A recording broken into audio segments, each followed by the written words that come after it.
Yes, guys, big big up to everyone. Big up to everyone. Hope everyone had a tremendous Christmas. We are back now. I've had my hiatus. I think I've not been live for like 10 days. So big up to everyone. Thank you very much for joining us again today. Yeah, look, happy times, guys. Happy times. Liverpool top of the league. Arsenal ain't going to beat West Ham tomorrow. Life is good. And to join me on this beautiful show today, we're going to talk about Endo. We're going to talk about a lot of Liverpool stuff that we haven't spoken about in the last 10 days. But to join me today, my man K-Mac. K-Mac, how you doing, man? I am great. How is everybody? I hope you're all fat and had a great Christmas. Well, Just like me. I've been fat for a while, so I don't know.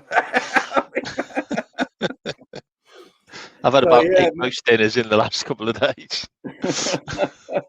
Yeah, man. Do you know, I ain't actually ate that much this Christmas for some reason. I don't know why.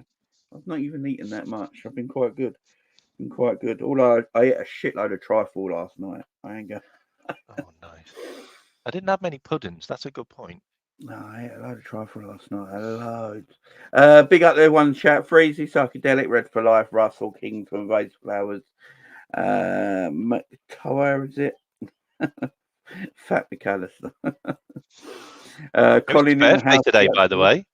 Huh? 25 today, Macalister. Is he 25 today? Yeah, 25 today. Happy birthday, Macalister. Keep it level. Said a mushroom and a mushroom lasagna came out. Yeah, that's what I had. That's what I had for Christmas dinner. It was really nice. Lasagna. Yeah, but then I had loads of like roast dinners and that beforehand, like the day before and the day after. You can't beat a Christmas lunch, man. No. Can't beat a Christmas lunch. Yeah, guys, Liverpool top of the league, man. Top of the league. No one's expecting it. I ain't expecting it. We've got lots to talk about, guys. Obviously, Liverpool Football Club are top of the Premier League. We got my man Wataru Endo. We're going to chat about Mo Salah. We're going to chat about. We got AFCON. Is it going to disrupt our season, or could it be a blessing in disguise? Loads to talk about on the channel today. Pick up Ivor in the chat as well. Hope you're doing well. Lee Wizkid says happy top of the league on your res. Big up Lee. But yeah, let's chat about it. Let's not mess about no more. Let's talk about Wataru Endo, my man. As Boom Boom says here, now I see why Klopp was so happy when we signed Endo.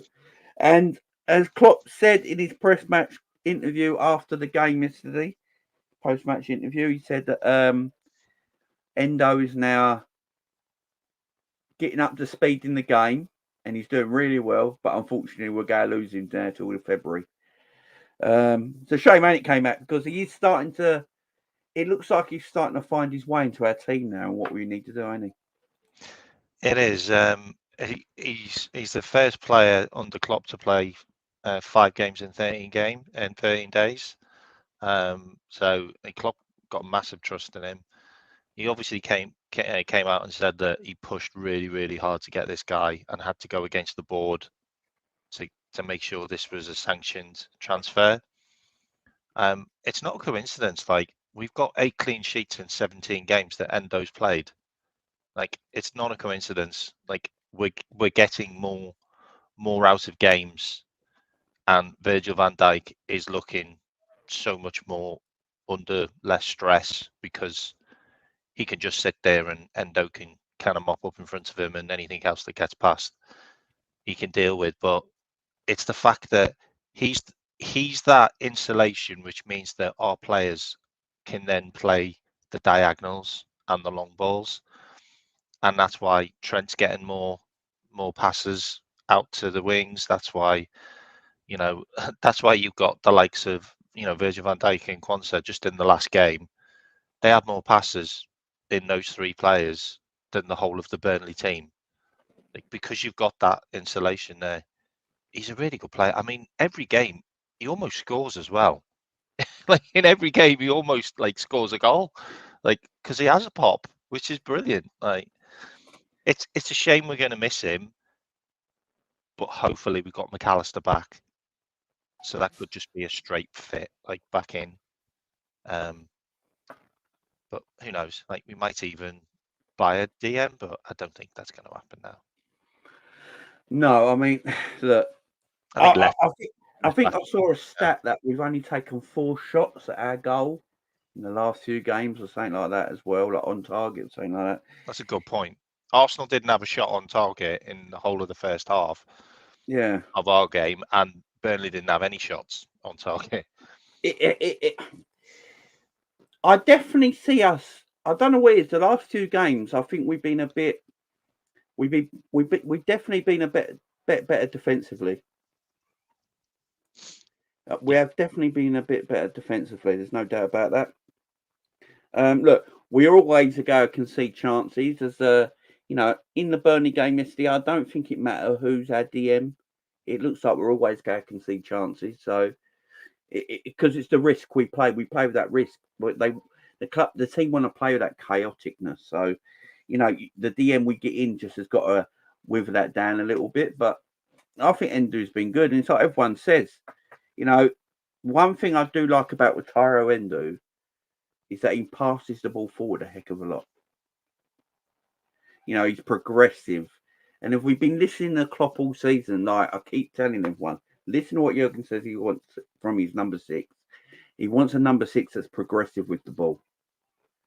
That's what he wants. And that's the reason Macalister and Endo both play this number 6 at the moment. And I think, look, he's going to go. He's off to the Asian Cup now, isn't he?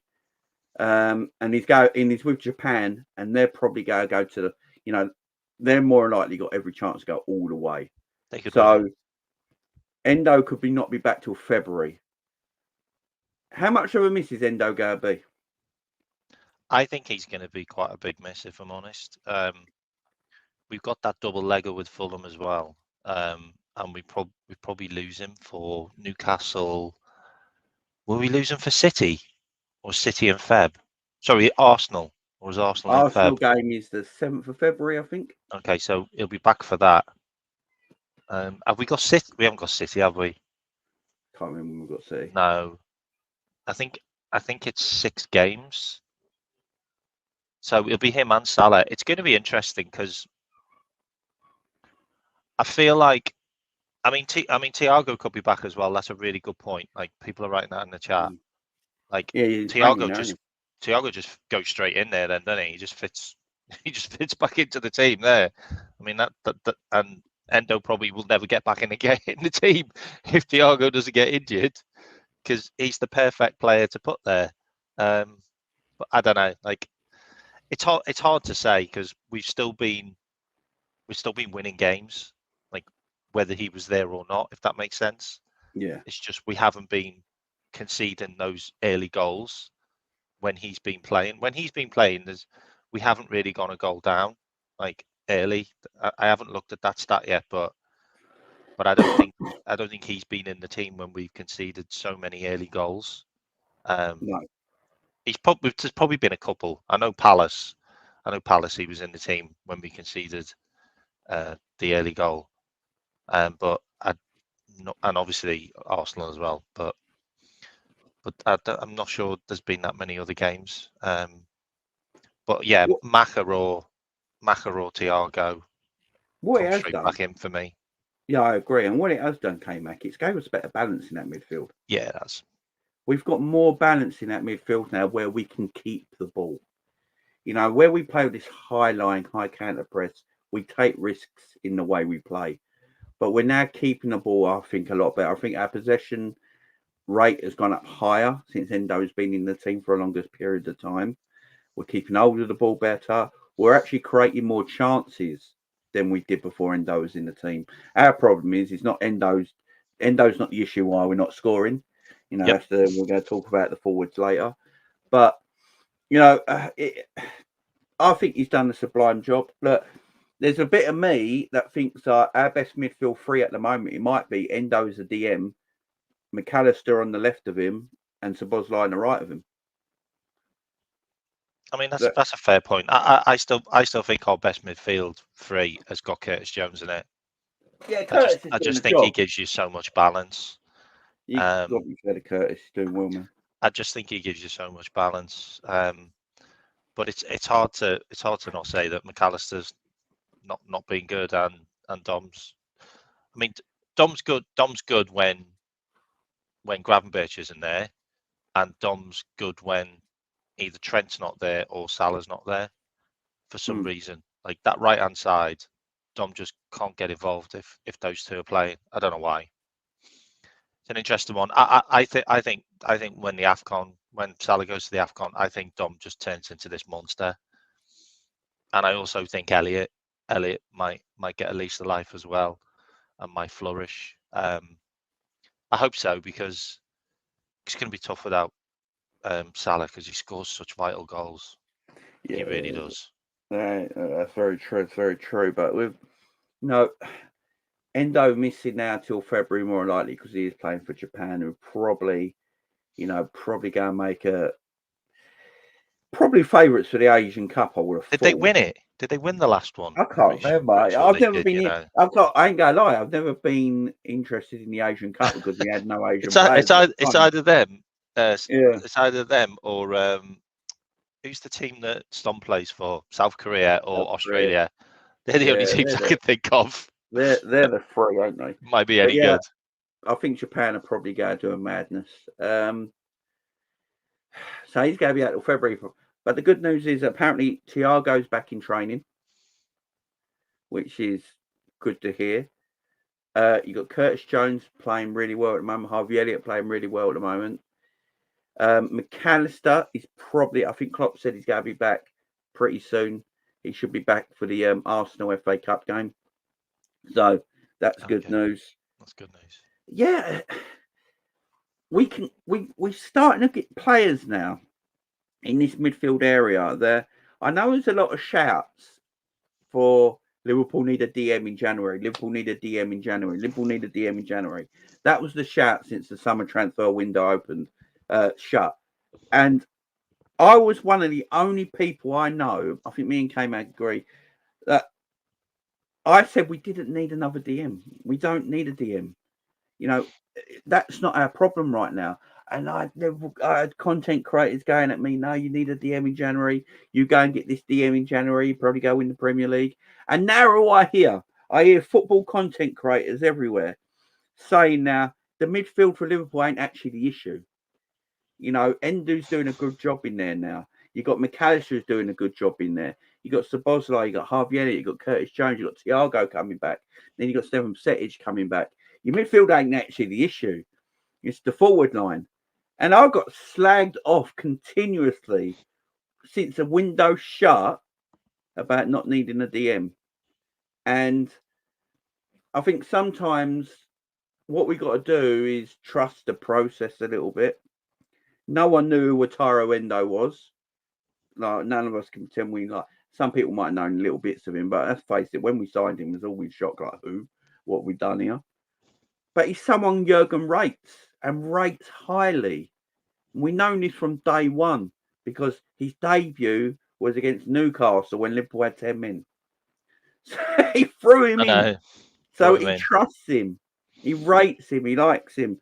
And if you look at it, we got Endo, Macalister, and Stefan Setic. They're the three people that are going to play DM for Liverpool. You could argue that Thiago could play in that area of the pitch as well because he's a progressive passer and he'd be more of a deep line playmaker than a DM. You got Trent also inverts and becomes a DM as well, or covers that area of the pitch if there's space there. So, K-Mac, do we actually need a DM this season, or can we wait? No, I don't. I don't think it's a necessity. You could also put Curtis Jones in there as well, by the way. Yeah. And an interesting fact is Curtis Jones has got the best defensive midfield stats out of every Premier League player. By the way, he has got stats like Rodri for tackles, duels, interceptions, the whole lot. Like seriously, every single type of DM stat you want to throw at, Curtis Jones is at the top of the pile, and he's not even playing as a DM. That's how much balance he gives us. He could even play there, if I'm honest. No, I don't think so. I don't see Trent going in there either because of the because of the injury to Costas, which means that Gomez is now our left back. So I don't see Trent having the opportunity to go in there now. I mean, in the game yesterday, he played as a right back, but then came into inverted like second half. So I don't even see that kind of change anymore, where he's going to bring on a right back and move him into midfield. I think he's probably going to stay out there until maybe we do get a left back. I mean, we're linked with Anthony Robinson, by the way, from Fulham. Like, there's a strong link to him. Graham Bailey, who's a pretty good sports writer, has said that we're trying to sort out a deal for him, and that might be why we're trying to get Carvalho back, but I don't know. But Inacio could go to Arsenal now, by the way. Arsenal are looking at him because I don't think they have too much faith in their left back. What's his name? The Man City player. Zinchenko. The one who was all over the place for Salah's goal. Zinchenko. Yeah, Zinchenko's looking a bit flaky. So they might look at Inacio. And I can't see us paying 60 million for him when we could have bought him for 35 last year. Well, it's really the Liverpool thing to do, though.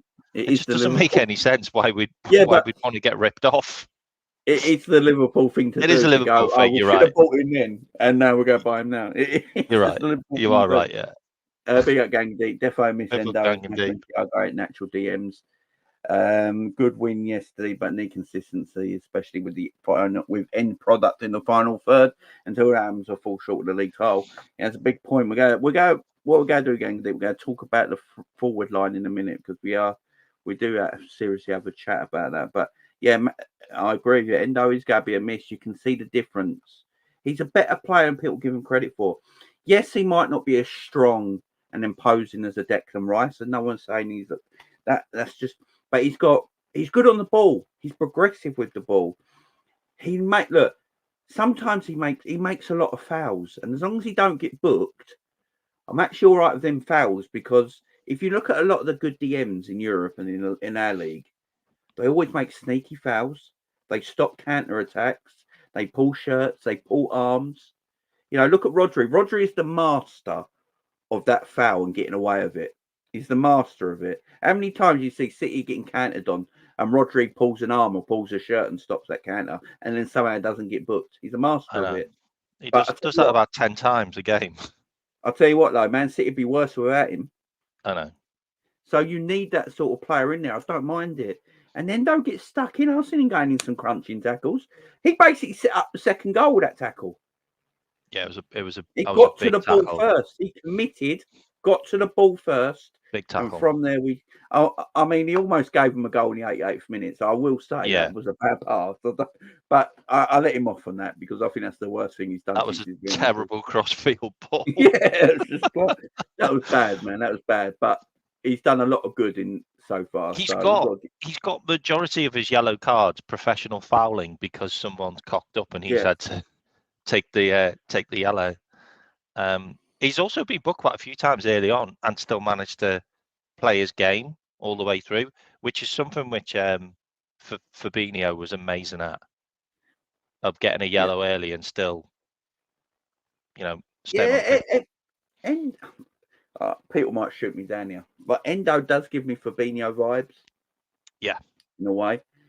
He's quite similar on the ball. It's not sideways passing either. No, because everyone forgets Fabinho was excellent on the ball. He was a very good passer of the ball. He could progress them more forward passes. That's why we was always better with Fab in the team.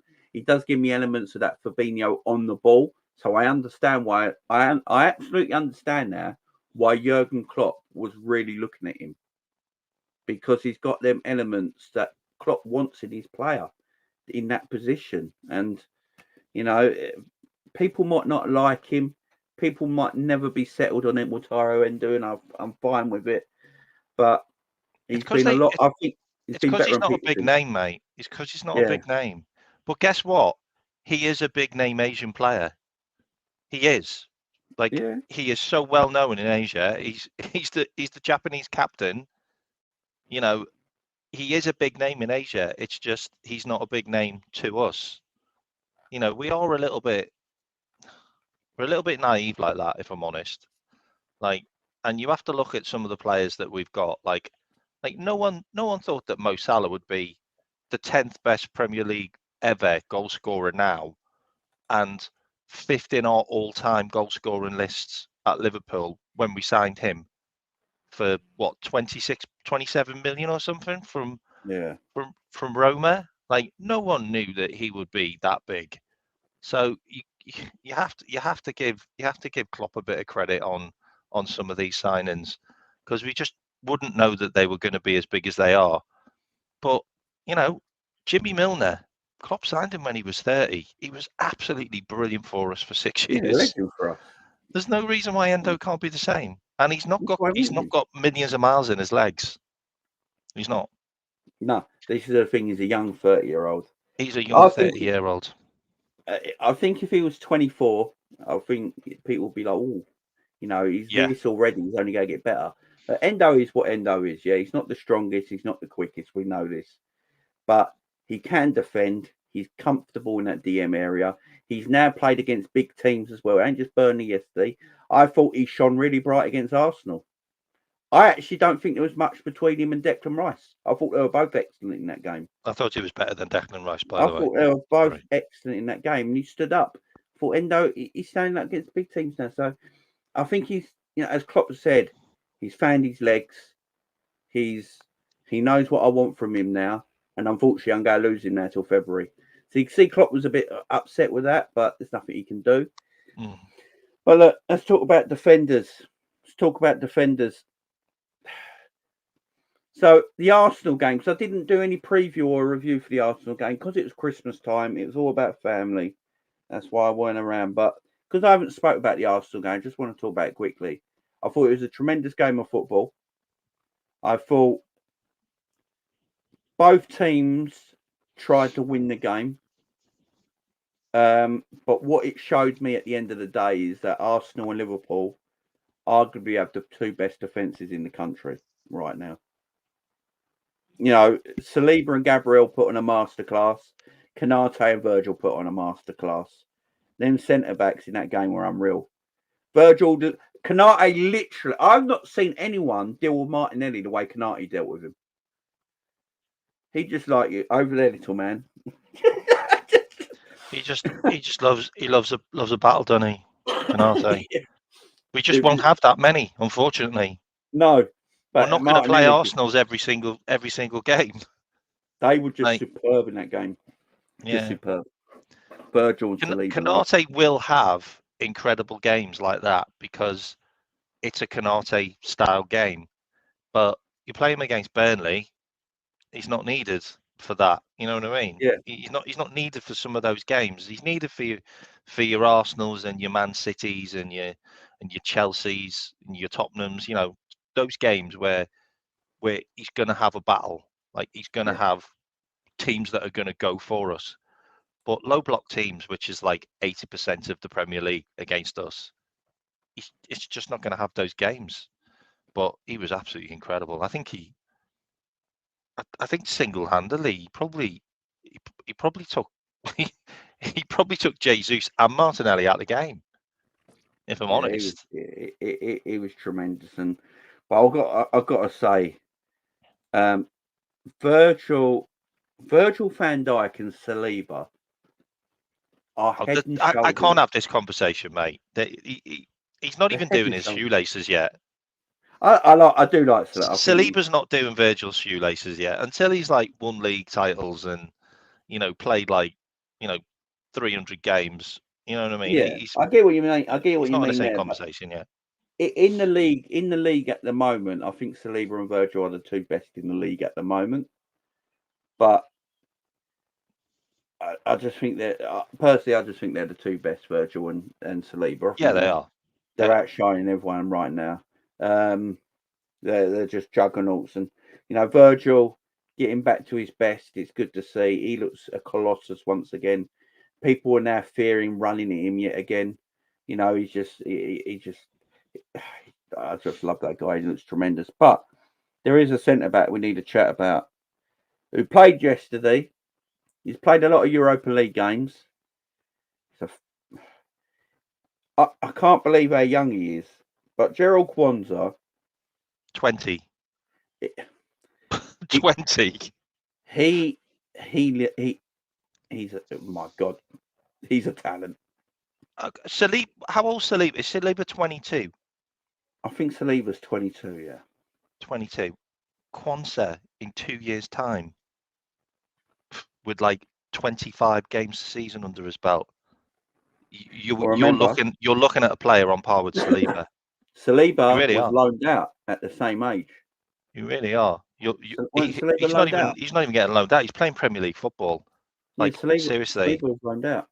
Saliba went back to France, didn't he? Yeah, he went back to France when they signed him. And then he came back last season, and that was his debut season, and he was tremendous. I mean, they fell off a cliff. They fell off a cliff when they lost him. Like, last season, like Arsenal did. Quansah, I mean, the future's bright. I mean, seriously, we've got a 20-year-old centre back who can be a centre back. Like, he can play. Like, I've got no issues with him playing Premier League games now. He just looks that good. And I'm sat there going, you know what? Maybe we shouldn't throw him in the deep end. He bloody loves it. He's like a lifeguard. Like, he was insane against Burnley. Like, with that last ditch tackle he did as well when Trent cocked up. Like, honestly, like, he's really, really good, really controlling, really good at passing. He can do diagonals like Virgil. Like when we were all waxing lyrical over Colwell, and I was as well, by the way. And I'm sat there going, God, yeah, this guy's going to be really special. If we get him, we'll be sorted. Klopp must have been like that. Huh? I've got Quansah. Did they even know about Quansah? Yeah. We didn't. I wouldn't swap them. Right now, at this moment right now, I would not swap Quansah and Colwell. Not right now. No. Because there's no proof in the pudding that there's no proof that Colwell's going to be better than Quansah. There's just no proof in it right now. I honestly believe that Jarrell Quansah is the best under 21-year-old defender in the Premier League. I think he's the best under 21-year-old defender in Europe right now.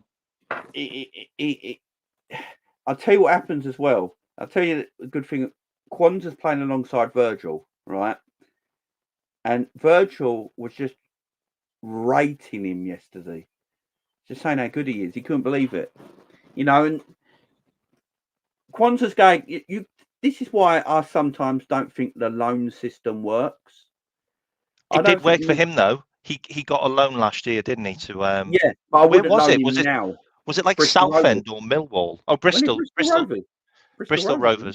Yeah, Bristol Rovers. I wouldn't loan him now. See, because what he's getting now, he's getting more. He will learn more playing with Virgil van Dijk than he would going on loan to anywhere else. Yeah. He's going to learn the game playing with Virgil van Dijk, playing with Kanate, playing with Gomez, learning under Klopp. He's going to learn the game quicker. This kid's special. Yeah, Antonio Silva. For me, we probably just saved 100 million. Like, you're not wrong there, because Antonio Silva's like 100 million, and Colwell was going to be like 80 million money. We have literally just saved like a shitload of money by playing this guy, and the fact that he's not a centre back, Rico Lewis, by the way. Yeah, Rico Lewis is a fullback, isn't he? Yeah. Quansah can play left back and right back by the looks of it as well. By the way, he looks very adaptable to different positions. I'd actually say Kanate looks a bit shaky when we kind of play him on the left or the right. Like, I don't really like him on the left too much. You know, when he takes over the position of Virgil. Quansah's played there a few times and he's looked great. Like, yeah. But now he looks even better on the right. So it's just like, we got ourselves a start. And what I did want to say as well is the future really does look bright, because we've got a 20-year-old central defender who can be anything in the next God knows how many years. And then we've got Harvey Elliott, who is just really shining this year as well. He's 20 years old as well.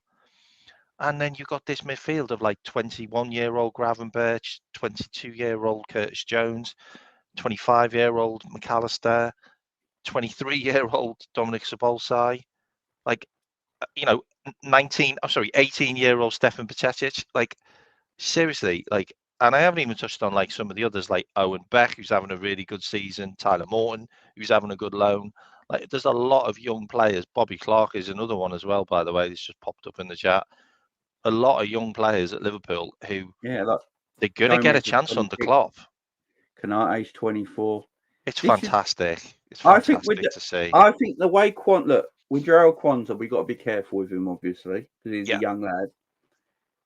And we just got to make sure, he can't grow anymore, so he can't get a growing injury. No, the man he's like 6'6" now. He looks like a full-grown man, don't he? He looks like a 25-year-old. He looks older in his age. He's built like a tank. He's quick as well. He's athletic. Really quick. He's got good timing of tackles. I think all he needs is just working on his positioning a little bit.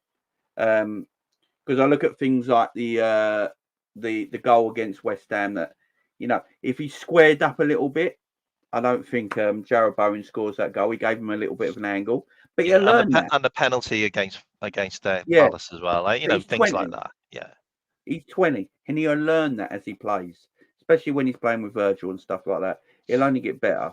So I got no worries about Jarrell Quansah. But if I'm looking at it now, Liverpool gotta be looking at that. They gotta give Virgil a new deal. That's definitely gonna happen. I wouldn't worry about that. Yeah, Virgil's gotta get a new deal. He's not going anywhere. Canate's not going anywhere. Gomez, who we're going to talk about in a minute, who's been unreal this season. He just got a new deal. He's just got a new deal. He's got a long contract. He ain't going nowhere. 26, 24. Trent's got one coming up. Trent's going to get a new deal. And then you got Quansah coming through. Klopp's going to be looking at it and thinking, I only need one more centre-back. I need someone that can fill in for Virgil. That's where he should be looking. Because you got Canate, Gomez, and Quansah all pretty much playing the same. They all partner Virgil. I think we need a left-sided centre back. So that's who, for me, Liverpool should be looking at, a left-sided centre back that can come in. That's a very good player that can give Virgil a lot of rest when needed, and we don't look terrible at the back. And then you got Virgil, a new left-sided centre back, Gomez, Canate, and Quansah. If you ask me, we're done in the centre back area. Yeah, and we've also got what's the name as well? Oh God, Sepp van der Berg. He's doing bits. Sepp van der Berg, who's playing amazing. He's doing bits at Dortmund. Is he at Dortmund now? He's at Borussia Dortmund. I don't think he's at Dortmund. Schalke? I can't remember where he's at. I know he's in Germany. I don't think it's Schalke either. I don't think it's Schalke. I think it's another team. But he's ripping it up. He's got stat. I think he's got some kind of stat which is the same as Virgil's this season at the club he's at. I heard it on someone's show, but he's absolutely having a cracking season, by the way. Mainz. Klopp's old club. He's doing bits anyway. I saw him against Dortmund the other day, and he scored. He was having a great game. I'll tell you what, he's bloody quick as well. He is. He's quick across the ground. Big up Jen LFC with the big super sticker, £20 super sticker. Jen, thank you very much. Big up, Jen. Hope you're well. Thank you very much. He was supposed to be brought in as the Virgil van Dijk understudy, wasn't he? That was kind of the planning in that. But he got a couple of really bad injuries, didn't he? But I'm glad he's fit now and he's playing well. That's good. That's good news. All of that bodes well for us, because we don't really have many players that have good loans for some reason. No, for this, man. Pretty pants at loaning players out, aren't we? Like Nat Phillips is the player we all wish he. Like, Yeah, Quansah is the player we wish Nat Phillips was. You know what I mean? That would be. But you know, Quansah's already better than Nat Phillips, and he's younger. So Nat Phillips will be sold. Williams will be sold. You know, all these players will be. We're going to ship them out now and look at our back line and go, right, Quansah's ready. Quansah's already, for me, he looks like a Premier League centre back already. I've got no worries with him. Got no worries with him. A new left-sided centre back to come in so Virgil can get rest time because he's getting older and we want to look after him. Then you got Gomez and Matip. Matip's off. You got Gomez. You got Kanai. You know we got depth there, man. Depth. But I think we got the best. Maybe apart from Man City, I think we got the best centre back depth in the Premier League. We really have. Yeah, I agree. Talk about Joe Gomez. Wow, Joe Gomez, man. I'm putting a tenner on. I'm putting a tenner on him every game now to score. He's got to score. It's going to make me rich. He's got. I thought he scored the other day against Arsenal with the side that was foot. such a good shot. Oh, I was like, he's done it. That was like a Trent shot. That was like one of Trent's shots. It's like he's got a sweet foot. Where's this Gomez been? Where's this? So his strong foot is on the wrong side when he plays right back, so he doesn't shoot because all he can do is cross. So he's got to cut in to shoot, and now he's on a natural side, which is interesting because he's going to have more shots. It was great.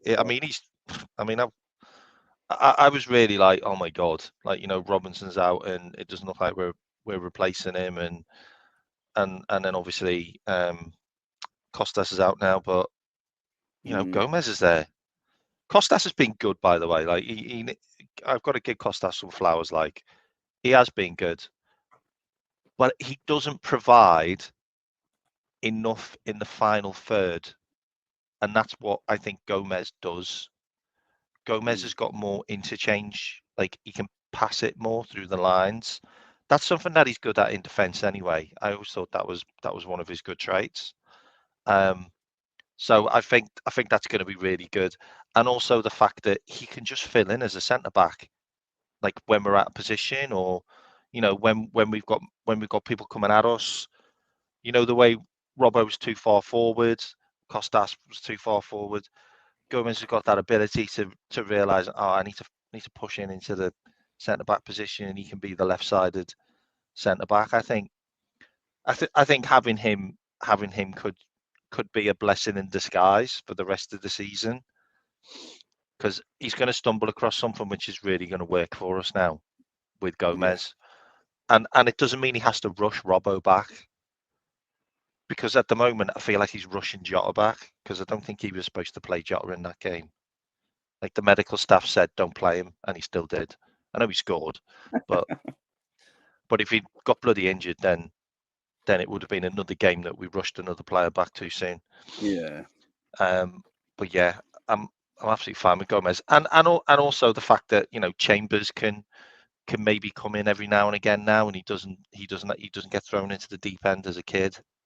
Because I think he's a bit too young to play straight away.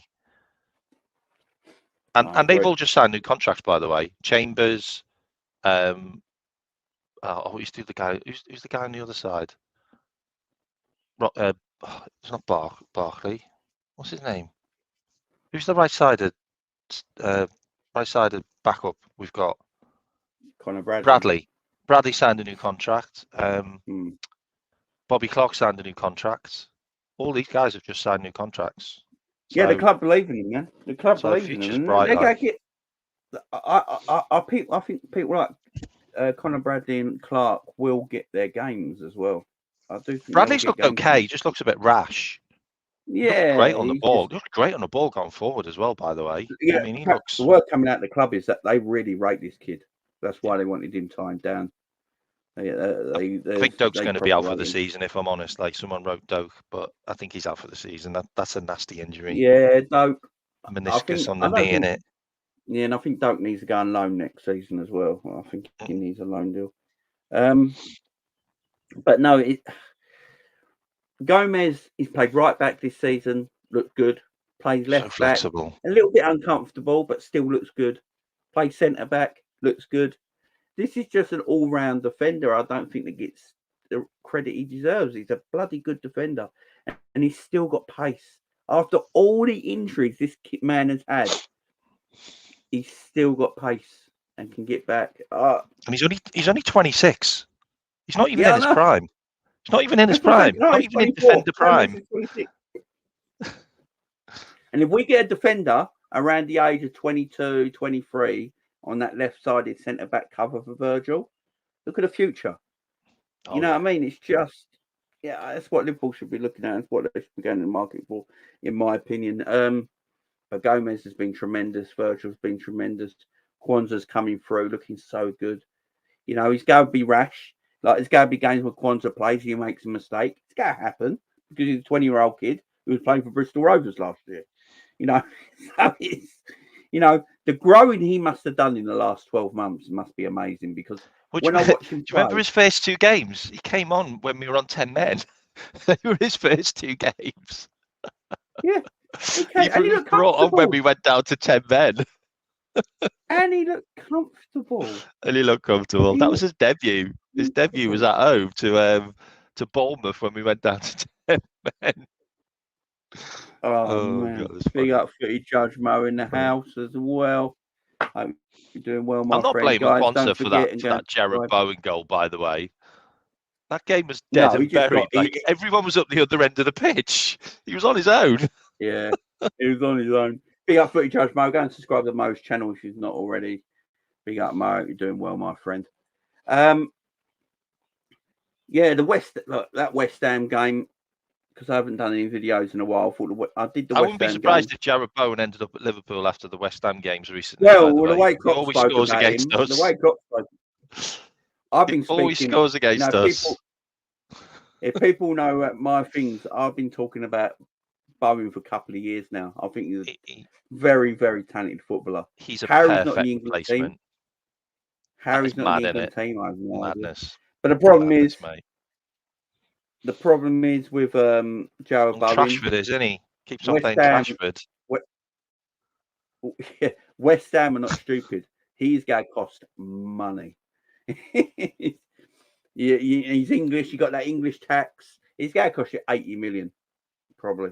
I would say. Well, apparently, I don't know how true this is, by the way, and this might be the first time you've heard this. Apparently, there could be a release clause in his contract for a bid from Liverpool. You know, the new contract he signed? Yeah. And the reason why is the coach from West Ham, who's a Liverpool supporter, I can't remember his name, but he's a massive Liverpool supporter, let it slip in an interview that there could be an £80 million release clause for Liverpool in his contract. That's how much they'll probably cost anyway. Nolan, that's it. Yeah, Nolan. Yeah, big shout, Ant. Big shout on that. Nolan said it.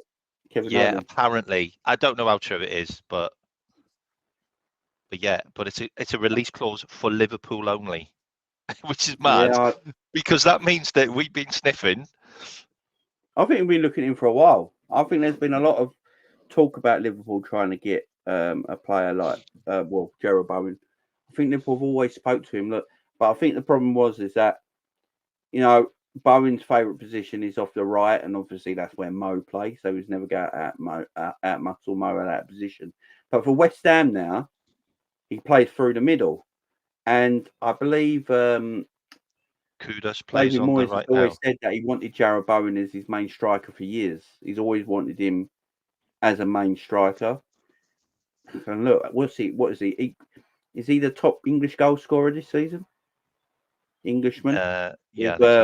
With Solanke on 12 goals. Yeah. It's just... He's been great, though. Like, so much goes through Bowen. The thing about it as well with West Ham as well is when they signed Kudus, and this isn't a West Ham show, by the way, but when they signed Kudus stipulated that he would only sign for West Ham if he could be in the first team with Pakata and they play together. Isn't that Oh, mad? I don't blame Yeah. you. He's going to have to follow him wherever he goes in So the summer. those three are key to West Ham. Like, Yeah, if I do think though West Ham might lose 2 of them in the summer. That's the problem for West Ham. yeah, I think Paqueta would probably go to Man Kudus City. is going to be a player. I can see Kudus leaving.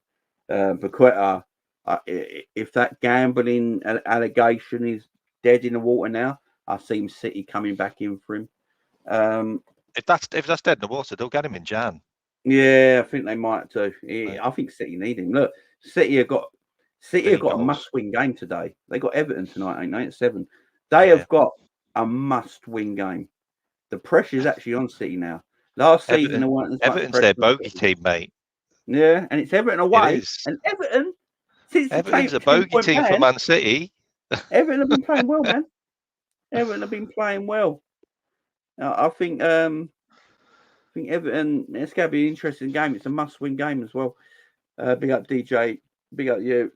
Big up to you, man. Blessings to you as well, my friend. I've been to Kingstown. Lovely. Yeah, it's a big game for this Man City team because last year they only had really Arsenal contend with. This year you have got Liverpool and Arsenal. I think Villa, as you saw last night, are crumbling a little bit under the pressure. You saw that against Sheffield United. They had the chance to win that game, go top for Christmas. And if it weren't for a last-minute equaliser in the 95th minute, they were lost at home. And then yesterday, being comfortably 2-0 up, me and came out chatting. That is terrible Man United team. They somehow lost 3-2. And if you speak to Arsenal fans, their problem with Unai Emery is they feel like when the pressure is on him and he starts to feel that pressure, he does buckle a little bit. So I think Villa have had a tremendous season. I still think Villa will fight for Europe. But before the title, I do think it is between Liverpool, Arsenal, and Man City. So it's a big game. And Tottenham are back in there again, but Tottenham are about to lose Salah and Son now till February. And Son scores all their goals. So it's going to be a big miss for him. Won't Basuma go to the AFCON as well? Basuma, yeah, and Sarr, I think. I think it's Basuma, Sarr, and Son. That's their midfield. Yeah. That's literally their midfield. Because they've lost Bentancur. Bentancur's out for the rest of the season, isn't he? Yeah. Oh, they'll have to buy someone. They'll have to buy someone. They'll have to get into the market. Yeah, the thing about Emery was, I don't understand why he's still playing a high line when you're 2-0 up. Like, you don't need to play a high line when you're 2-0 up. Yeah, it didn't make any sense that against Man United. Like, you don't need to play a high line. It reminded me of the Galatasaray Man United game when they were just end to end. You know, it was a good game. It was a good game. I did enjoy it. Arsenal, and that's a shame. Arsenal got City in 4 weeks. Yeah, that'll be a It's going to be massive, man. But look, with Liverpool, I think there's a lot of things that are okay at the moment. I think the midfield is better than what people think it is. The defence is all right at the moment. Obviously, we've got Alisson in goal. He's had a few shaky moments lately, but he's absolutely fine. He had nothing to do in the Burnley game, so I think he was just trying to put us under pressure so we could have some shots at him. Yeah, with his crap passing. Yeah, I did it on purpose. But our forwards came back. Our forwards now. Oh God. Obviously, Salah. To be fair, they did both score against Burnley. Like, so Salah's our top goal scorer, and rightly so. He's always our top goal scorer. He's on 12 Premier League goals now, by the way. Yeah, this season. He's probably going to get close to 20 this season. Yeah, he's third in the list. Darwin Nunez, he scored a cracker last night, ain't gonna lie. So Darwin's the weirdest man. Darwin's the weirdest player I've ever seen. He misses tap-ins but scores hard goals. Yeah. Bangers only. Yeah, that was a tremendous finish, by the way, as well. And no goalie in the world would have saved that. No goalie in the world would have saved that. That was like in the side netting. Jota from absolutely nowhere comes back and just scores a very good goal. 9 touches. 9 touches he had And when he came on and What scored. Jota is, man. Jota's a finisher. Jota is deadly. Mental. So, obviously, Salah's going to be away. So, we spoke about Endo being away for the Asian Cup. Obviously, Mo Salah's going to be away for the AFCON. You know, Egypt made it to the final 2 years ago.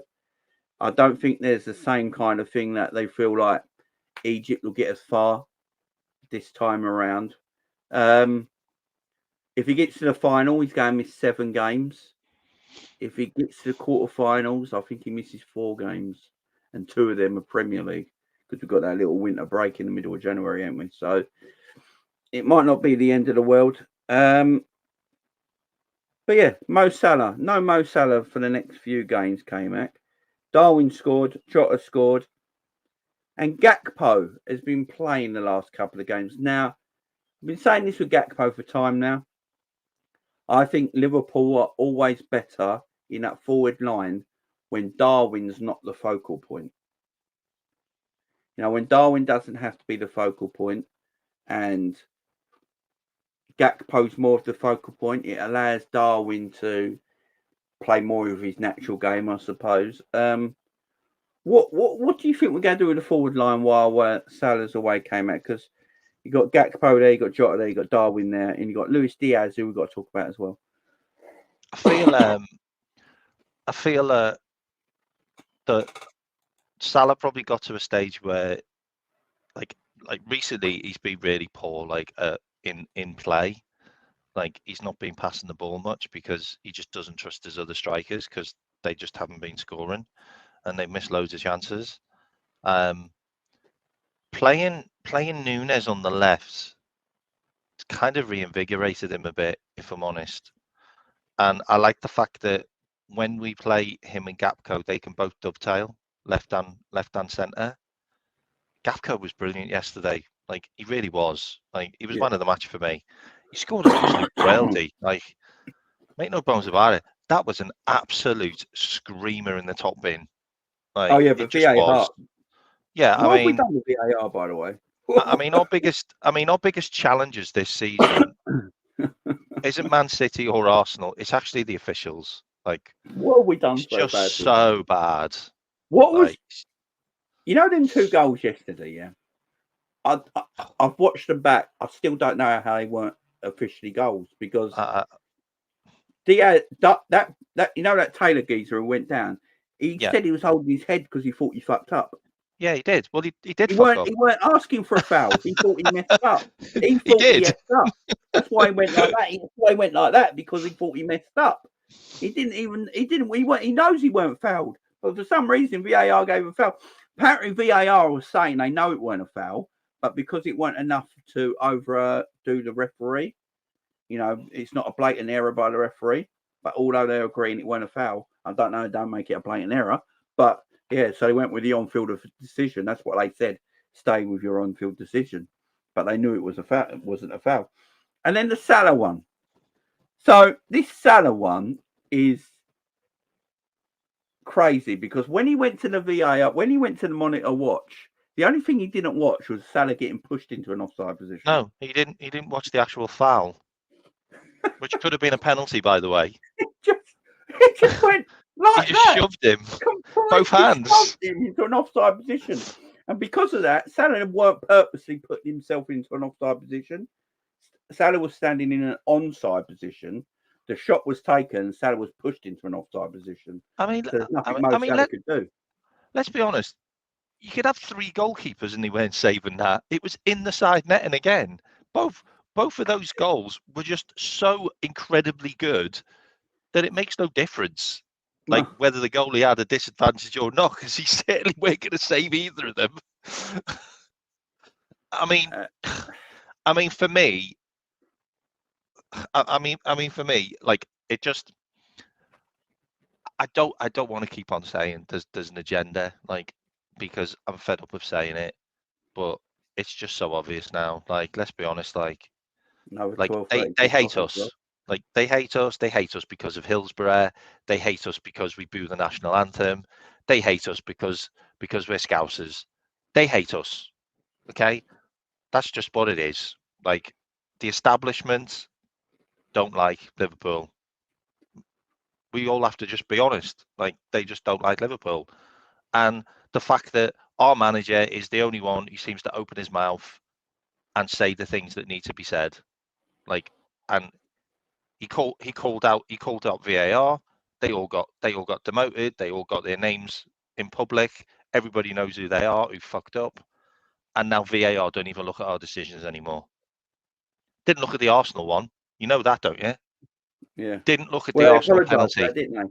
That penalty. Did not Yeah, look at the Arsenal penalty. That was the You most having a laugh? blatant. Even William Saliba after the game said it was a penalty. The guy was dribbling like a basketball player. Because the referee, so the VAR said because he slipped, his hand went in an unnatural position. He didn't slip. He didn't fall over. Even if he did slip, he bounced the ball twice with his hand like that. It was like...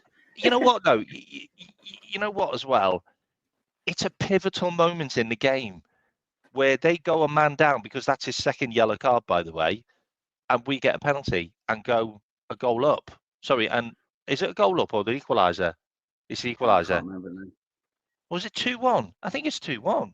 It's 2-1. We go 2-1 up. It's a pivotal moment. We go 2-1 up before half time, and they go a man down. Like, I'm sorry, like, it's just. I mean, I looked at this stat. I don't know how true it is, by the way. But if you take the win percentage for Liverpool with the VAR and the officials that we keep on getting, which is normally Tierney, it's normally Brooks, it's normally who's the other guy as well? There's another guy as well who's an absolute nightmare for us. There's 3 or 4 of them. But if you take our win percentage when those guys are officials or VAR, it's 20%. Cooper, that's him. It's 20%. If you take the win percentage when they officiate Manchester City, it's 90%. Well, yeah. I'm just saying. They gave the same goal, didn't they? And I said to you a long time ago, if Klopp wins the league this year, it's the biggest achievement ever, because he has got every single team against him and the officials. Everybody's against us. It's just a fact. It's mad, ain't it? It's absolutely mad. These officials are so bad. But I will say as well, they are bad against a lot of other teams. I mean, they're just awful. We got this amazing league, and we just got these really, really poor officials. We can buy players from other countries. I don't see what the problem is getting referees from other countries. I don't get it. I don't get it. It's just the officiating is terrible. You've got players that are getting like £20,000 to £30,000 a game appearance fees in their contracts. Loads and loads of players have it. They just take the money. Referees are on about 50 grand a year as a salary. Like seriously, that's like IT guys. You know, these are referees who are stood on a pitch with £1 million a week players. Some of them, like, they want to be the star of the show, like, but they're not stars. Like, it's you, and you wonder why they all back each other up. Of course they do, because it's a referees union, because they're the minority. Like, you know what I mean? But it just, something needs to change. Like Klopp said on Amazon, you can watch it. He said it on Amazon Prime. He was being interviewed, and he literally came out and said the refereeing is so bad now. Like, he goes, I don't know what to say. He goes, he said, I'll probably get in trouble for this. He said, but it's just so bad. He goes, because I'm now stood on the side of the pitch and I don't even need to look at replays. And he's going, I just don't understand why that's not given. Like, and you know the way you get managers that go, I need to look at the replay, or I didn't see it. Like, I didn't see it. But now managers are actually just seeing it. And they're like, it's just so bad. Like, I'm actually watching it now. I don't need to look at a replay. Like, it's just, you know, we are losing points now because of it. And it's becoming a bit of a joke. And we'll see what happens at Newcastle. Like maybe we'll have a better ref now, or maybe they'll go, oh, you know what, we need to give Liverpool some decisions. Like, but the last couple of games have been so one-sided. It's been a joke. Oh, I know. Anyway, I don't want it to be a show on that. No. But it could be. Oh, tell me about it. So Salah missing for probably 4 to 7 games. Who's your starting right winger while he's away? Do you play Elliot. Darwin over there? Elliot. Gakpo? Who do you play? Elliot. Or Harvey? Harvey Elliott. Yeah, I think Harvey that's Elliott. who I would play as well. I'd love to see him get a few games now. He's. I think he's Harvey, in my thoughts now. He's not done anything wrong, mate. He's really starting. Does Dominic Szoboszlai play there? No. That's what a lot of people are saying. No. You know, sticking Dominic out there. It would be harsh on Elliot. It would be harsh on Elliot, I think. If Dom get. I know you're saying Elliot's slow, but so is Salah now. Like, Salah's not taking a man on anymore. Like, and he's still producing what he's producing. Like, I just think Elliot's so good at getting into those spaces and he's got good creating and shooting and I mean, he's got good technical ability, Harvey Elliott. Yeah, give him a chance. Getting more. And one thing I will say about Harvey now, he's obviously working on his shooting because he's hitting the ball now. You know, he's hitting the target. Yeah, he's hitting the target a lot. He's got good technical ability, Harvey Elliott, and he's got a good IQ as well. I like Harvey, and it's a shout. I've got to think. I think he links the ball well. I think he links the play with the midfield well as well. Harvey Elliott, I think he's got good link-up play. See, Dominic Szoboszlai. I think the strong point of Dominic Szoboszlai's game for Liverpool is his running. You know, people might think that's just a stupid thing to say, but he's a machine. It is. You know, you're right. He's a machine at that. And he has got technical ability. The problem is he wants to get into positions that Mo Salah takes up. And when Trent inverts, if Trent inverts and Mo Salah's got that space, Dominic Szoboszlai has got a very little room to do what he wants to do, which why he's a running machine. He's a stamina machine. He's box to box for us. Wins a lot of tackles, backs, interceptions and stuff like that. But we want more from his game. If you look at the best games Dominic Szoboszlai has played for Liverpool, it's when Salah weren't playing. And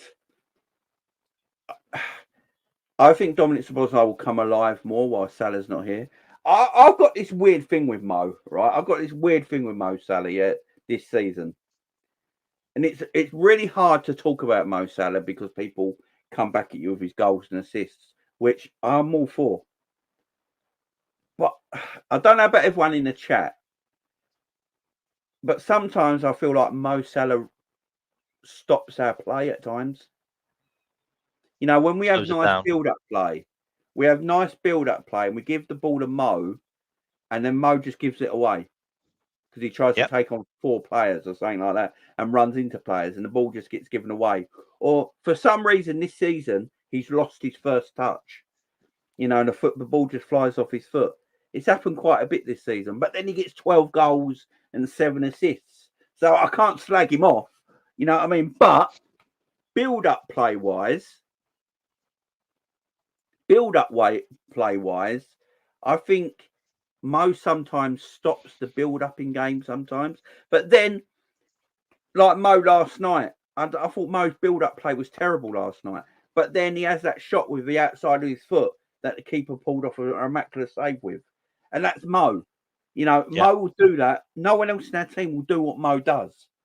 You know, he's just got that instinct to do what no one else can do it. But I do think we got better players that can build up play. It's a madness. I don't know. Can I tell you something interesting about that as well? I'll just follow on from what you were saying. Dom's best games have been when Trent was injured. Yeah. Just saying. The right-hand side is so overloaded with talent and players that want the ball. That not all of them can have it. They just can't. Like the heat map for Trent and Dom is identical in games, which is why Trent is starting to play more wide in games because he can't play where Dom is, and he wants to go where Dom is, and then Dom has to get out the way. So where does Dom go? He goes to where Salah is, and then what does Salah do? You know what I mean? It's a conundrum that he needs to work out. And if you look at how we played against West Ham, I know it was West Ham, okay, and it was like a few of their reserve players. Just look at how fluid that team was on the right-hand side. Yeah. Because Salah wasn't in it. Sorry, it's because Salah wasn't in it. It's weird, but it was right. It's like he's performed like a 4 out of 10 most games, but then he gets GA. It's true. This is why it's hard. He's played 24 games. He's got 15 goals and 8 assists. His numbers are mental. His numbers are mental. Okay, they just are. But he's been crap in so many games. This is the issue, and I think Klopp looks at it as well, and he's like, I can't drop Mo because look at his stats. I know. So I can't ever drop him. But I bet Jurgen does get annoyed when we do have nice build-up play, and Mo just gives it away, and you can't take the guy off that's just scored the goal as well. Like, but then he just scored something off the outside of his foot that no one else in our team can do, and you're like, oh, okay. You know what? Will Dead Wolf as well talked about Jota. Jota's the same. Jota's crap in games, but he scores. Jota's more clinical. It's just the way it is. Like sometimes you just need to have to keep on. You have to keep that player on the pitch, like. But because he's going, and there's nothing we can do about it, I do think it's going to be interesting to see how fluid the team is without him, and I think it's going to be really fluid. Like, and it may make us think about like that Harry Kane moment with Tottenham. Like, will they be able to score goals without Harry Kane? Well, yeah, they do. Like, they're absolutely banging them in without him. So I love Mo. I love Mo, and Mo's like Mo will always be a starter for me. Like, but it's going to be interesting because he's going. There's nothing we can do about it. This is the weird thing. Like, we'd all start Mo every game. If there's a game coming up, Mo starts if he's available. We're all agreeing with this. The weird thing is though is he can have a 2 out of 10 performance, and then out of nowhere, Mo scores with the outside of his foot, and we all sit there going, "All right, and that's Mo Salah." It's just the way it is. That's why it's very hard to have a debate about Mo Salah, because people will look at his stats and go, "Look, he's got 23 GA this season already, or whatever it is," and then you can go, "Yeah, but look how shit his performances are." So it's hard to debate the Mo stuff. He's so important for us because what he can do. He's so important, but he's going to be missing. Jota's back, comes back, scores a goal, 9 touches, goal. And by the way he scored that goal, first off, do you see the first touch with his right foot to set it up? Well, he had to because of Diaz's absolute bum of a bloody move. His back heel wasn't great. And great first touch by Jota, and straight away Jota knew what he was doing. I'm scoring from this angle. And he made the angle even harder. Yeah, but he was always going to score. Jota is so clinical. He's insane. So clinical. He's cold. He's cool as a cucumber. Like, everything's going crazy around him, and he's just like stood there like ice. Everyone's losing their heads around him, sliding about, goalie flying everywhere, and he just goes, "Oh, there's a gap between your legs." Dup. Yeah, it's just that is an art. That is an art form to be able to do that. Like, I mean, if you could give that to Nunez, my God. I literally knows how many goals he'd have scored. I think if you put all our forwards together, every single one of our forwards, and you got a 1-on-1 in the last minute of the game, it's a 1-on-1, and if you score this 1-on-1, you win the cup. I'm having Jota on that 1-on-1. I'm having Jota or Mane. Mane was good at that. Yeah, that Mane was good one-on-one at that. clinical One-on-one. edge. If I've got a last kick of the game where I know if I score on goal, I'll be the winner. I want Jota on that one-on-one. I just feel like he's more clinical. I think he's the most clinical forward we do have. I think he scores probably with less chances out of everyone else. He's had 21 shots on target this season, and he's got 5 goals. Yeah, and he's been injured. You know, the numbers are mental. Like, and he got 9 in all competitions, though. Yeah, I'm saying like that. And he got like 6 in 9 games. Yeah, 6 in 8 games. I think. I think 6 in 8 games. Him and Salah are our 2 goal scorers. We missed. He was hitting form before he got injured. Yeah, Jota's just different class, man. Jota, get drunk Vigo says there. Jota is an assassin. Jota is different. I actually don't think there's a better finisher in the league than him one-on-one. Like, Haaland misses loads, so don't even put him in the equation. But it'd be hard to see another player who finishes that well with that many chances in the league. Like, I'd like to know. Like, I don't think there's that many. I think he's probably one of the best. You know. I love Jota. I think he's clinical. I mean, that's clinical. That's what you call clinical. Yeah, I think Son's super clinical. Yeah, Son, actually, that's a good point. Son's super clinical. Big up keeper. Son's clinical, yeah. Son is super clinical. He's also going to the AFCON. He's also going to the Asia Cup. I think Son's the most clinical forward in the league, personally. Yeah, you're right, actually. Yeah. He's a superb little player. But Jota coming back with Jota's only 26, by the way. Yeah. He's not even in his prime. Like, Son's like 32, I think, or 31, 32. Like, so, Jota's got a fair few years, and he's also had some bad injuries, like in his short career, really. Well, no, he's not a short career. He's had like 7 years, like in top flight. 27.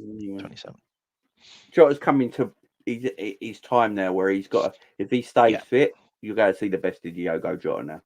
Yeah.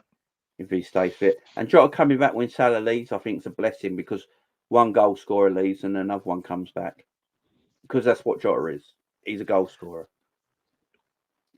What was who did he get that in? Where did he get that injury that he had? I can't remember where he got that injury that put him out. Was it against Tottenham? Might have been, yeah. It was a hamstring, wasn't it? Was that a hamstring? It's been out 6 weeks. So I'm just trying to think what that game was. There's no in the chat, guys, if you know. Whether that was it was against Newcastle. Oh, it was a Newcastle game. There you go. No, Brentford. Brentford. It was Brentford. Sorry, yeah, it was Brentford. Was it Brentford? I've got a feeling Darwin Nunez might start on the right. Nunez on the right. Yeah, I've got a feeling he might go Gakpo, Diaz. He might go Darwin, Gakpo, Jota. That might be the front three goes when Salah's away. I've got that's what. Or he might play Diaz on the right, because Diaz has played there a few times. You know, Diaz needs. See, I've had my arguments with Luis Diaz. You know, I can't keep talking about Luis Diaz because people keep going at me, but I've said it time and time again. Diaz is going to be 27 in January, I believe. And I always get told that Liverpool can't carry passengers. That's what I always get told. Liverpool can't carry passengers. Now, if he's going to be 27 in January and he can never get over this knee injury, and he will never go back to the Diaz that we bought from Porto, and he just becomes a passenger in our team, then for me, you have to let him go. You have to let him go and get someone that's going to be more able to your needs that you want. I still believe that Luis Diaz is a fantastic footballer, and there's a lot of qualities about his game. And he will have magic moments this season. I do believe he could have a moment out of nowhere. He has a great game. He needs something for me. He just needs something. He's getting game time because he plays when he's fit. He just needs a spark. Something needs to happen for his game. Now, if that's playing on the right-hand side while Mo's away, and Klopp goes to him, look, it'd be better cutting in off your right, off the right-hand side. We're going to let you do what Mo does over there. You stick to the right-hand side. I want you cutting in, getting inside. I'm going to play Jota off the left, and I'm going to play Gakpo through the middle with Darwin. Darwin and Gakpo are going to rotate. Jota's going to play off the left. Diaz off the right. Because I think Diaz will do a better job off the right than Jota. Jota's terrible off the right. Jota's better when he's central or left. They're the ones to me. It's either, now I'm thinking about it, actually, I think it'll either be Luis Diaz or Harvey Elliott. They're the two I think they might play right side. What do you reckon, man? I agree with you. By the way, I'm not sure about the Nunez on the right. It'd be an interesting one, though. To be fair, like he's good. He's good off the wing, so maybe he would be good off the right. Nunez, I'd sell him. I don't know. I think there's some kind of issue. Like I think something's happening. Like he's going through something. Like he needs.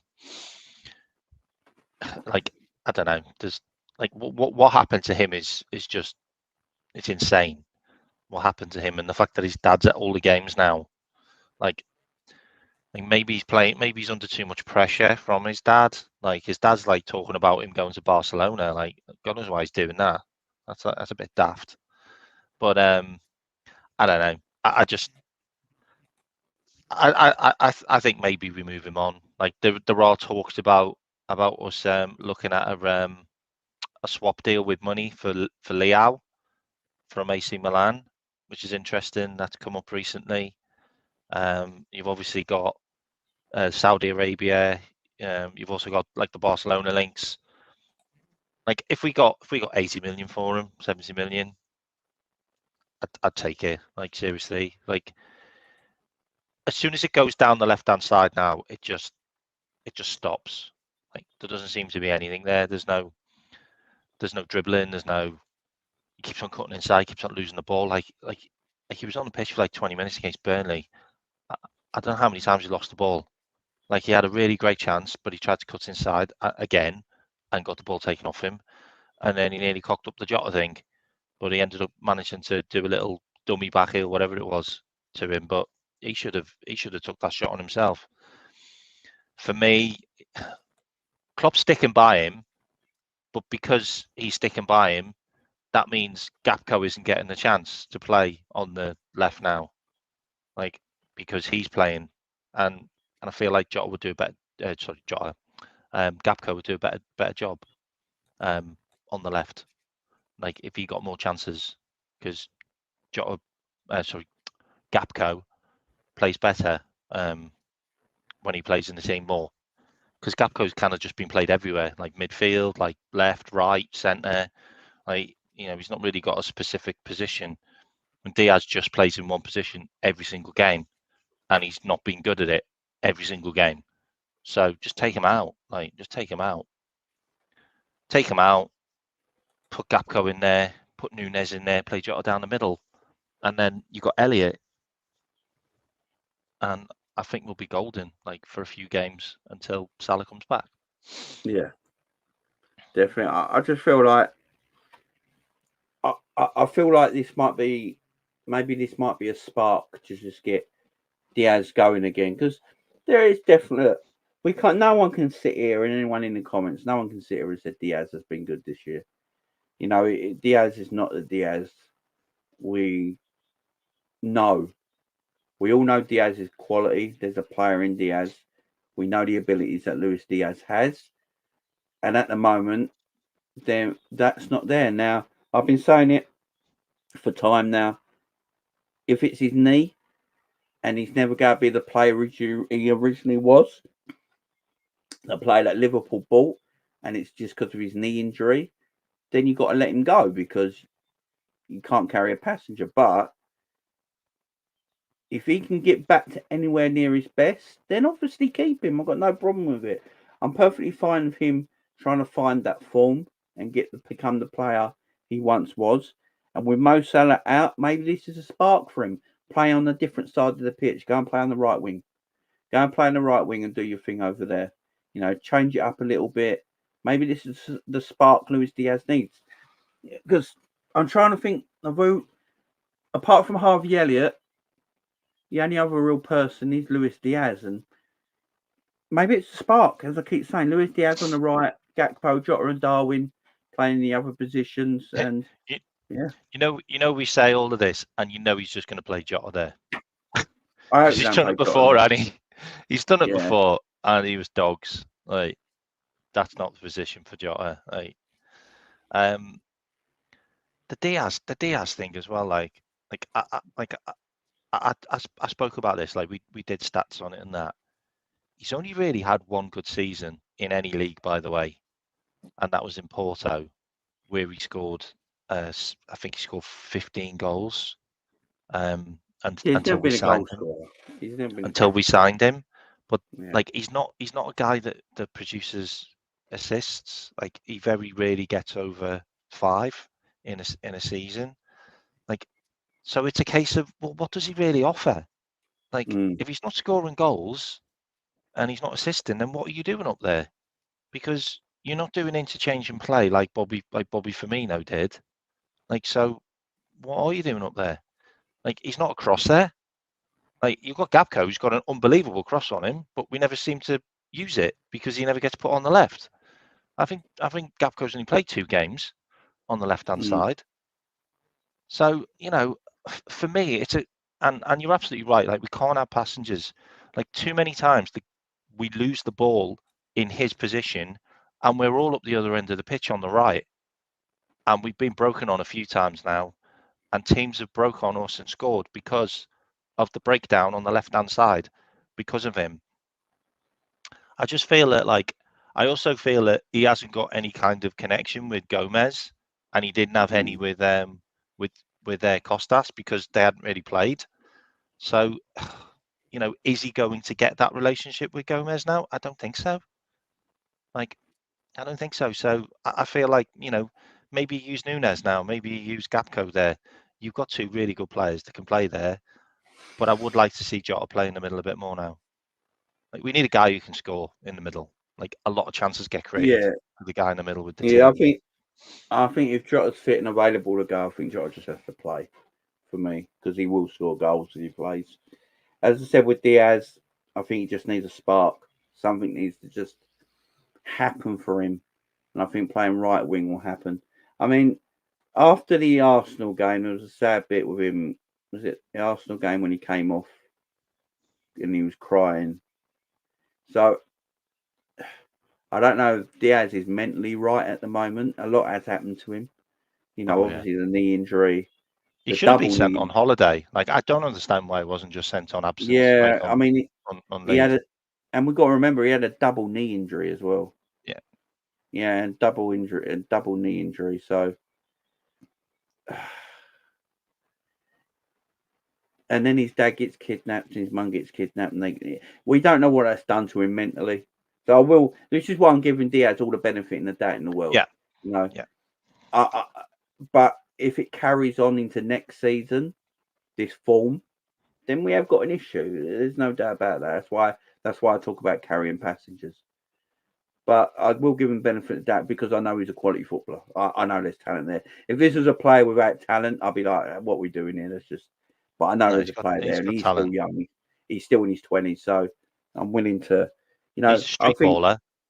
Yeah, exactly. He's a street baller. Just let him be a street baller playing right wing while Salah's away. Let him just give him a bit of freedom. Maybe that's a spark. Just changing the side of the pitch, just having a freshness about him, going on a different side, and you got Diaz there. It'd be interesting to see how that works with Trent.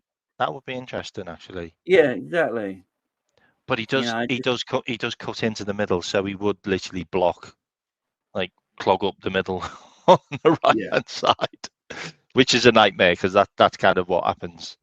when Salah does that. I don't know. It's interesting. It'd be interesting, man. I look We've forward got to options. I suppose that's a positive. We've got options. Big positive. Yeah, exactly. Lots of options in attack. And that's There's no big goal scorers. Apart from Jota. Hopefully they come out of this funk soon, man. They come out of this funk soon. But look, guys, that's going to be it from me and K-Matt today. Spoke about a lot there. I'm going to be back tomorrow as well, talking a bit about Jota and Liverpool being top of the league and Liverpool being a lot better than people think. You know, Liverpool have only lost one guy. By the way, Liverpool have only lost one game in 30 matches in the Premier League. One game in 30 matches in the Premier League. I know I don't feel like that sometimes, but it didn't feel like we lost that game either, by the way, mate. No, so and Diaz scored as well, by the way. we An absolute are weldy. we're in better form than people think, and in my opinion, we are title challengers. We are definitely title challengers, and you know Liverpool He go be scored up that there goal for from the right as well, by the way, if you That's remember. what I'm saying. That's what I'm saying. Diaz off the right will work. I'll see. I remember the Arsenal game when Diaz assisted Darwin for 2 goals off the right hand side. Off the right. When Diaz Off can the play right. over there, that's why I think it will be a bit of, you know, a bit of a spark to the play over on that right hand side. Oh, mate, Nunez left, Diaz right. That's a bit saucy, isn't it? Yeah, it is a bit saucy. We've never seen that before, have we? No. And we've never even mentioned it. Like Nunez left. Diaz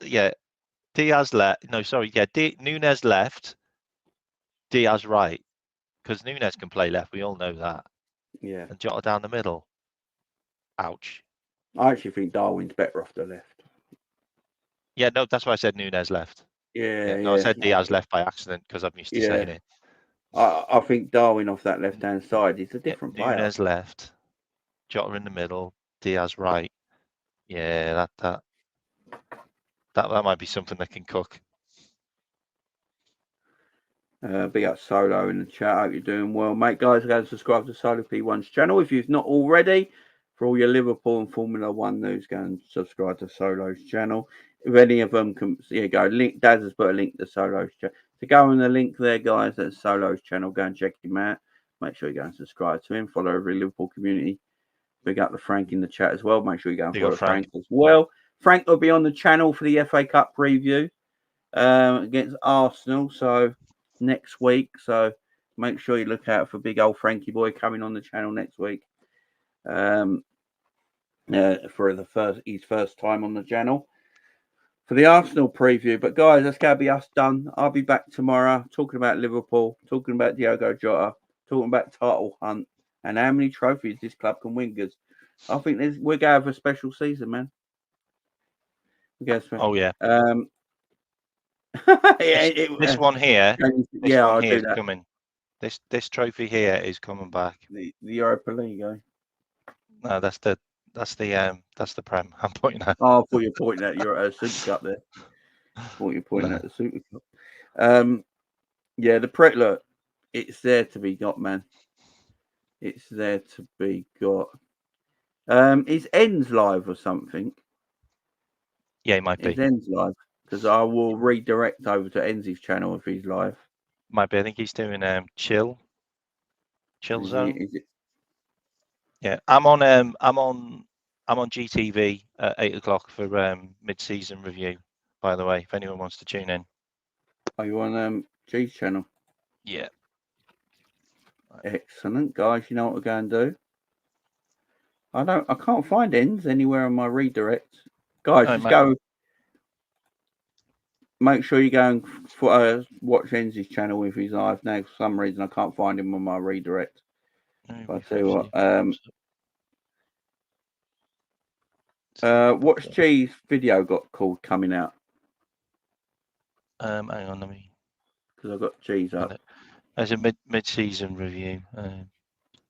GTV. What's the title of his video? Yeah, I'm just going to try and find it.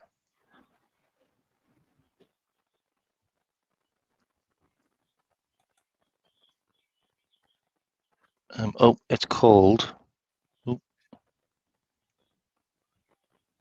Why isn't that on there? Liverpool FC mid-season review. Oh, okay, I got it here. There you go. Redirect to that. So, guys, you're going to be redirected to G's channel, guys. So make sure you go over there when this video. You don't have to do anything. Just stay where you are, and you'll be, when mine ends, you'll be redirected to G's show. Go and watch G over there. Go and hit the likes over there right now. Leave a load of likes. There's 130 people here. Go and leave 130 likes on G's channel right now. Go and surprise him. All right, big up, guys. Thank you for joining me. I'll see you again tomorrow.